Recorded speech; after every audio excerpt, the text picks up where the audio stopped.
Friends, আপনারা সবাই কীরকম রয়েছেন ফ্রেন্ডস? তো এই দেখুন, এটা আমাদের মড়াই। তো আমাদের মড়াইটা মানে মাটির নিচে দুভাগ ঢুকে গেছে, এক ভাগ উপরে রয়েছে, কারণ মড়াইটা ছিল আমার এই সমান বুক সমান উঁচু। তো প্রতি বছর উঠোনে মাটি দিতে দিতে যেহেতু মড়াইটা ঢুকে গেছে, কারণ আমাদের উঠোনটা ছিল খুবই নিচু, মানে এত নিচু ছিল কি বলবো।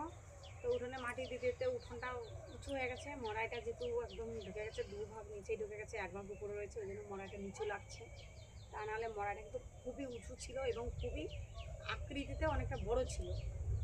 তো মড়াইটা আপনারা দেখুন। আর দেখুন মড়াইয়ের দরজাটা একটু দেখাই, আসুন আপনারা আসুন ফ্রেন্ডস, দেখতে থাকুন।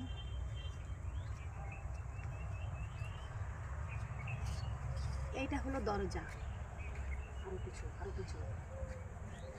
এটা হলো দরজা। তো এই দেখুন,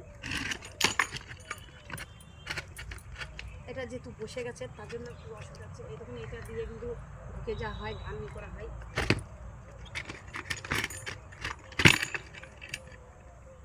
তো আর এইটা কিন্তু গতকাল ধান বিক্রি হয়েছে, ধান বিক্রি হওয়ার জন্য এটা ওরা তুলে রেখেছে, মানে যে যারা ধান নিয়েছে তারা তুলে রেখেছে।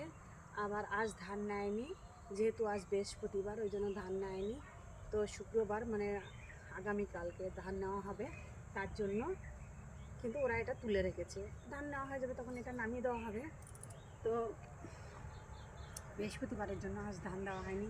আমাদের মড়াইটা কীরকম একটু ফ্রেন্ডস কমেন্টে বলবেন, জানাবেন। উপরটাও অনেকটা উঁচু ছিল, যেহেতু নিচ থেকে বসে গেছে তার জন্য উপর থেকেও বসে গেছে। মাটি দিতে দিতে মড়াইটা একদম ঢেকেই গেছে।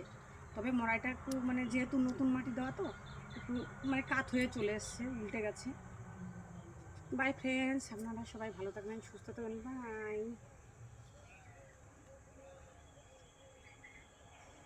ওদিকে ঘুরে এসে দেখায়, ওদিকে ভাঙা দেখা নিচে উঁচু